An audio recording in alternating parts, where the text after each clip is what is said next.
तो आज मैं आपको पढ़ाऊंगा मैथ्स। उसके लिए हम चलते हैं मेरी स्क्रीन के ऊपर।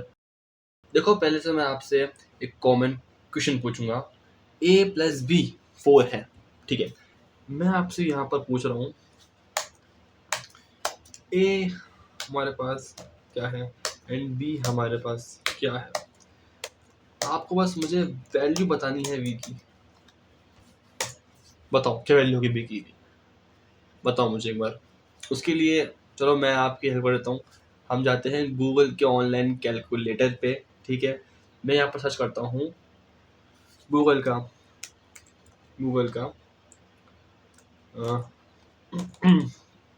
Online calculator.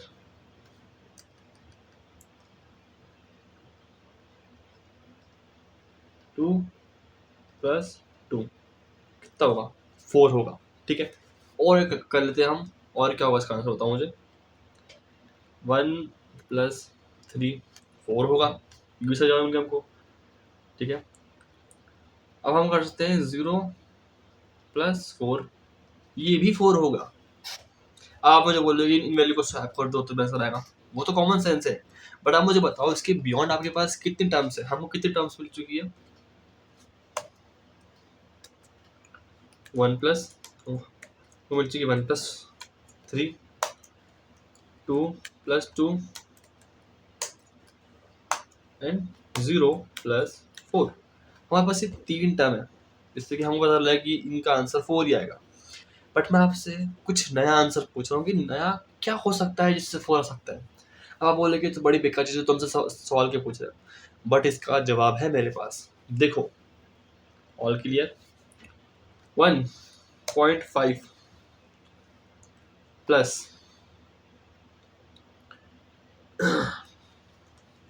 2.5 4 आ रहा है, बिल्कुल 4 आ रहा है।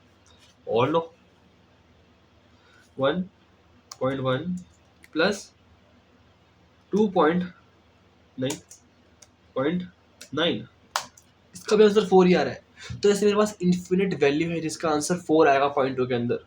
इसके बियॉन्ड तुम और कुछ सोचो, सोचो सोचो सोचो सोचो। ये सोच रहे, मैं सोचा के देता हूँ। 5 प्लस -1 4। अब तो मैं समझ को समझ जाएगा। तो इसलिए हम थोड़ा सा और अच्छा वाला कैलकुलेटर लेते हैं। 5 लेते हैं, 5 प्लस ब्रैकेट -1 ब्रैकेट कितना आएगा? 4 आ रहा है यहाँ पर, 4 आ रहा है मेरे पास, आ रहा है 4 आ रहा है। इसके बियॉन्ड नहीं मेरे पास और कुछ चीज़ें, ठीक है। मैं करता हूँ यहाँ पर 4 डिवाइड बाय 2, ब्रैकेट लगाए थे हम, plus bracket 4 divide by 2 bracket. क्या आया? 4 ही आया मेरे पास। और करते हैं, ब्रैकेट करते हैं हम 2 डिवाइड बाय 2 ब्रैकेट प्लस अब मैं कुछ अलग करता हूँ, 12 डिवाइड बाय 4, तो मेरा आंसर 4 आ रहा है।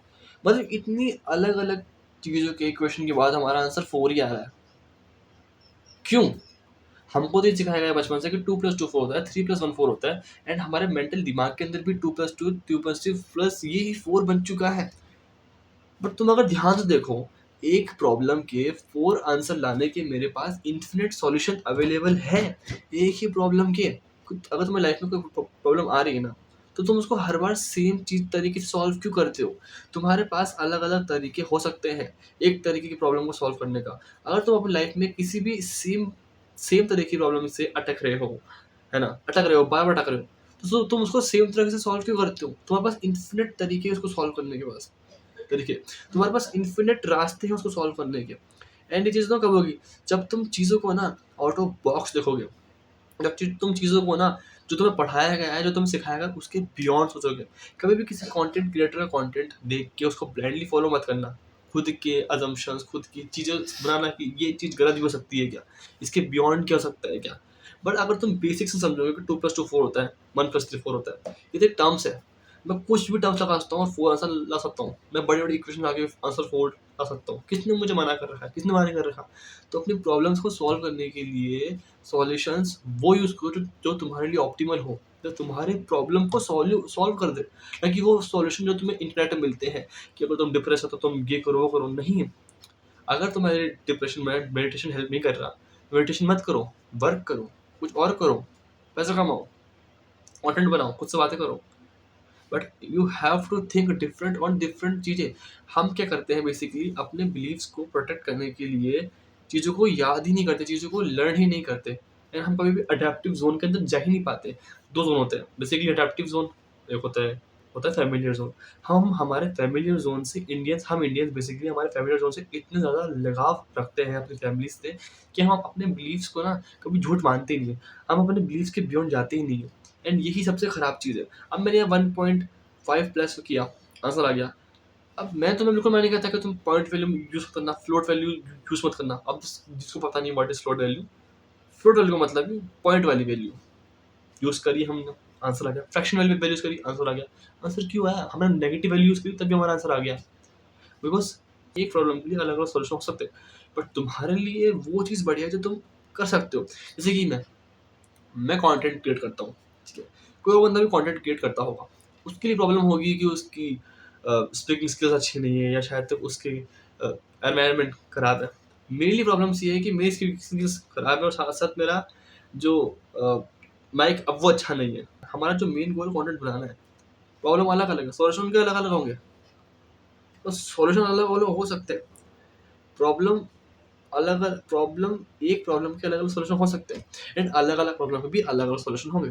तब इस एक प्रॉब्लम के 4 निकालने के इतने सारे सॉल्यूशंस मैंने निकाल कर बता दिए, ओनली 4 कैसे आएगा? तो तुम्हारी लाइफ में जो प्रॉब्लम्स है उसके डिफरेंट डिफरेंट सॉल्यूशन हो सकते हैं। फिलहाल करंटली मैं दिन में शॉट नहीं करता, मैं बाहर नहीं आता। तो मैं घर पे वॉक करता हूँ, घर पे खेलता हूँ, बॉडी को एग्ज़ॉस्ट करने के लिए, बॉडी को वर्क करने के लिए, रात को बैठे कंटेंट शूट करता हूँ, पढ़ता हूँ। क्योंकि ये मेरी लाइफ की प्रॉब्लम है। इसको सॉल्व करने के लिए मुझे अलग-अलग चीज़ करनी पड़ेगी। तो ये मेरी थोड़ी-सी अलग थी स्टार्टिंग के अंदर, समझ रहे हो? ये कॉन्सेप्ट जो मैं तुम्हें बताया है, 4 कैसे आएगा, मतलब क्यों 4 आएगा? ये जो चीज़ मैंने तुम्हें सिखाई जिस तरीके से, ये मेरे टीचर हैं कॉलेज के अंदर प्रोग्रामिंग के, वो हमको इस तरीके से ही समझाते हैं। पहले क्वेश्चन देंगे, उसको हम सॉल्व करेंगे, हमसे आंसर आंसर निकलता नहीं है। फिर वो समझाते हैं, फिर उसको हम ढंग से याद कर पाते हैं, बिकॉज़ हम कहीं न कहीं उस पे मेहनत करते हैं चीज़ के ऊपर।